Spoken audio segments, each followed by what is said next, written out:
Hi friends, welcome back to study classes. तो UGC NET management 2021 का examination अगर हम देखते हैं तो उससे कुछ इनसाइट्स, कुछ लर्निंग्स हमें मिल सकती हैं। जैसा कि हम ये देख सकते हैं कि हमारे पेपर के अंदर कौन से सब्जेक्ट से ज्यादा सवाल पूछे जाते हैं।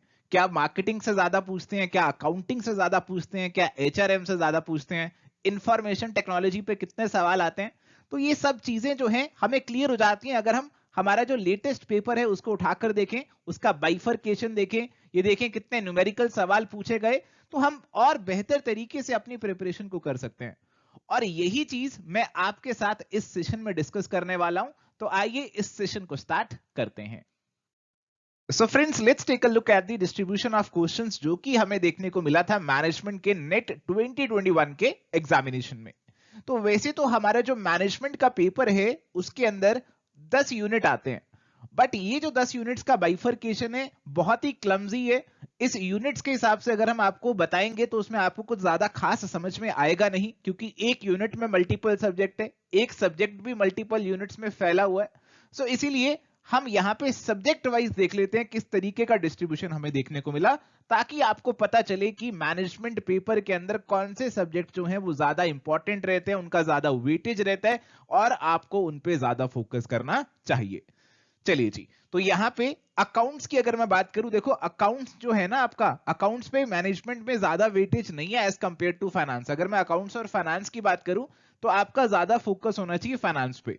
फाइनेंस से ज्यादा सवाल आएंगे एज कंपेयर टू अकाउंट्स। ठीक है, तो ये आपको चीज पता होनी चाहिए, क्योंकि फाइनेंस जो है वो आपका 2 यूनिट्स में पूछा हुआ है और अकाउंटिंग 1 यूनिट में, वो भी केवल आधा पार्ट है। ठीक है, तो फाइनेंस की वेटेज ज्यादा है, ये आपको पता होना चाहिए। पेपर में भी ऐसा ही देखने को मिला। इसके बाद इकोनॉमिक्स के ऊपर काफी सवाल आए। मैनेजमेंट और ओबी, देखो आपका पेपर ही मैनेजमेंट का है तो उससे जुड़े सवाल तो आपसे पूछे ही जाएंगे। ह्यूमन रिसोर्स मैनेजमेंट, उससे ज्यादा सवाल पूछे जाने चाहिए थे, बट सवाल जो है यहाँ पे 9 पूछे गए। बट यहाँ पे ह्यूमन रिसोर्स मैनेजमेंट पे एक पैसेज पूछा गया था, एक पैसेज बेस्ड सवाल था, तो इसके 5 सवाल यहाँ पे पैसेज वाले हो जाते हैं। तो 9 तो डायरेक्टली पूछे गए, 5 का एक पैसेज पूछा गया। मार्केटिंग और स्ट्रेटेजिक मैनेजमेंट की अगर मैं बात करूं, स्ट्रेटेजिक मैनेजमेंट से ज्यादा सवाल नहीं देखने को मिले, मार्केटिंग पे काफी सवाल थे और मार्केटिंग के ऊपर एक पैसेज भी था, तो इसमें 5 सवाल आप उस पैसेज के भी ऐड कर लीजिए। इंटरनेशनल बिजनेस से काफी सवाल थे। Statistics, production management and operations research, तो यहां पे स्टैटिस्टिक्स को भी और प्रोडक्शन मैनेजमेंट और ऑपरेशंस रिसर्च को भी वेटेज दी गई। ऐसा नहीं था कि प्रोडक्शन मैनेजमेंट ओवर से कोई सवाल ही नहीं पूछा, ऐसा नहीं था, इनसे भी कुछ सवाल पूछे गए। एंटरप्रेन्योरशिप से भी सवाल पूछे गए, इतने ही सवाल रहते हैं ऑन एवरेज 8 से 10, वही पूछे गए।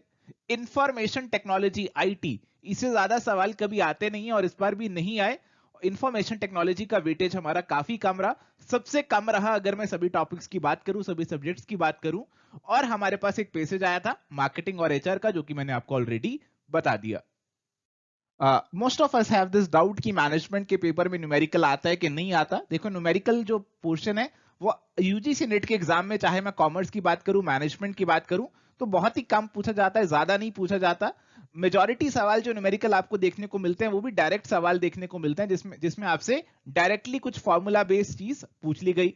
आपको कैलकुलेशन नॉर्मली करनी नहीं पड़ती, बट फिर भी कुछ सवाल थे जिसमें आपको कैलकुलेशन करनी पड़ रही थी, वो फाइनेंस के सवाल थे। ऐसे 3 सवाल हमें फाइनेंस के देखने को मिले जिसमें आपको कुछ कैलकुलेशन, कुछ सॉल्व करना पड़ रहा था।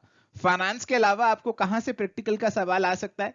आपको अकाउंटिंग से आ सकता है, आपको यहाँ पे स्टेटिस्टिक्स से भी आ सकता है, इकोनॉमिक्स में से भी आ सकता है। तो यहां से आपको और प्रैक्टिकल सवाल पेपर में देखने को मिल सकते हैं।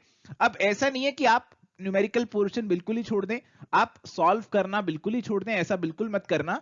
क्योंकि एक बार की बात है कि मैनेजमेंट के अंदर ना एक पैसेज आ गया था स्टैंडर्ड कॉस्टिंग पे, स्टैंडर्ड कॉस्टिंग और वेरिएंस एनालिसिस पे एक पैसेज आ गया था और उस पे 5 सवाल पूछे गए थे। इस बार कॉमर्स के अंदर ऐसा हुआ, स्टैंडर्ड कॉस्टिंग का पैसेज आया और 5 सवाल पूछे गए। तो अगर आपने प्रैक्टिकल पोर्शन पूरा छोड़ दिया तो ये 5 सवाल आपके मिट्टी हो जाएंगे, ये 5 सवालों के नंबर आपके 0 हो जाएंगे। तो प्रैक्टिकल पोर्शन कम आता है, बट उसको छोड़ के जाना, it is going to be a blunder. ठीक है, तो ये चीज आप ध्यान में रखना। And we are also having this Republic Day sale, जिसमें आपको 26% ऑफ मिल जाएगा हमारे सभी कोर्सेज पे यूजीसी नेट कॉमर्स और मैनेजमेंट के। और यहाँ पे आपको जो प्रोमो कोड अप्लाई करना है वो है इंडिया 26। तो we have these most comprehensive courses जिसमें आपका एंड टू एंड सारा कवरेज हो जाएगा। आपको और कोई बुक और कोई सोर्स रेफर करने की जरूरत भी नहीं है और टाइम भी नहीं मिलेगा अगर आप इसको थॉरोली करेंगे। प्रैक्टिस भी आपकी पूरी हो जाएगी, unit wise full length mock सब चीजें इसके अंदर आपकी इंक्लूड हो जाएंगी। तो you can go for these courses as well अगर आप सिस्टमेटिक तरीके से तैयारी करना चाहते हैं। So thank you my dear friends, this was a short discussion जहां पे मैंने आपको बताया कि इस बार का मैनेजमेंट का जो पेपर था 2021 का पेपर जो था उसमें किस तरीके के बाइफरकेशन रहा, कौन से सब्जेक्ट से कितने सवाल पूछे गए, ताकि आपको एक बेसिक क्लैरिटी मिल जाए कि मैनेजमेंट के अंदर हमारे लिए कौन से सब्जेक्ट ज्यादा इंपॉर्टेंट रहते हैं। तो कॉमर्स में तो मैं कहता हूं कि सारे सब्जेक्ट आपके इक्वली इंपॉर्टेंट है, बट मैनेजमेंट के अंदर कुछ स्क्यूड वेटेज हमें देखने को मिल सकती है और आपको इसी वेटेज के अकॉर्डिंग आपकी जो प्रिपरेशन है उसे भी करना चाहिए। So this is it for today. Thank you, bye bye, take care, all the best for your result.